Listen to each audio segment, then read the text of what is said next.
నేర్చుకున్నాక ఎవరు జాబ్ అడిగినా ఏమడిగినా ఎక్స్పీరియన్స్ అంటున్నారు.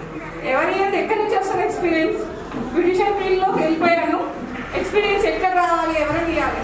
ఎవరు లేరు. ఏంటి అంటే నాకు మా చెల్లె సపోర్ట్ చేసింది, తర్వాత మా తమ్ముడు వాళ్ళు అందరూ సపోర్ట్ చేశారు. నేను ఎవరు ఇవ్వట్లేదు కాబట్టి ఫ్రీగా చేశాను జాబ్. నాకు ఎక్స్పీరియన్స్ కావాలి, నాకు వర్క్ వచ్చే వరకు నేను చేస్తాను అని.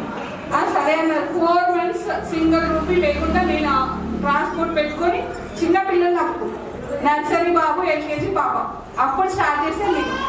ఆ పిల్లలతో నేను బయటికి వెళ్ళాలంటే మా చెల్లెని దానికి తీసాను. తను చూసుకుని పిల్లల్ని నేను బయటికి వెళ్ళాను.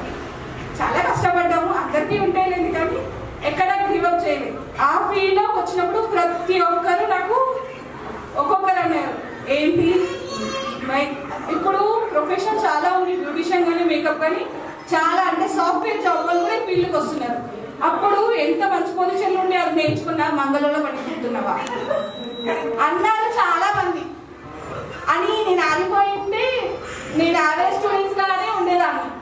ఇప్పుడు నేను అంటే మా చెల్లెలు బీటెక్, MBA అట్లా చేశారు, డిగ్రీ చేశాను, నా అంతవాస్తిగా చేశాను నేనైతే. కానీ పొజిషన్లో ఉన్న అంటే మా డాడీ వాళ్ళకి ఒక రిగ్రెట్ లేదు, తొందరగా పెళ్ళేసి అది అక్కడే ఆగిపోయింది అనకుండా ఓకే తను కూడా తన కాళ్ళ మీద సెట్ అయిపోయింది అనే విధంగా మా డాడీ వాళ్ళు ప్రౌడ్ అయ్యేట్లాగా నేను ఈ వర్క్లో సెట్ అయిపోయాను.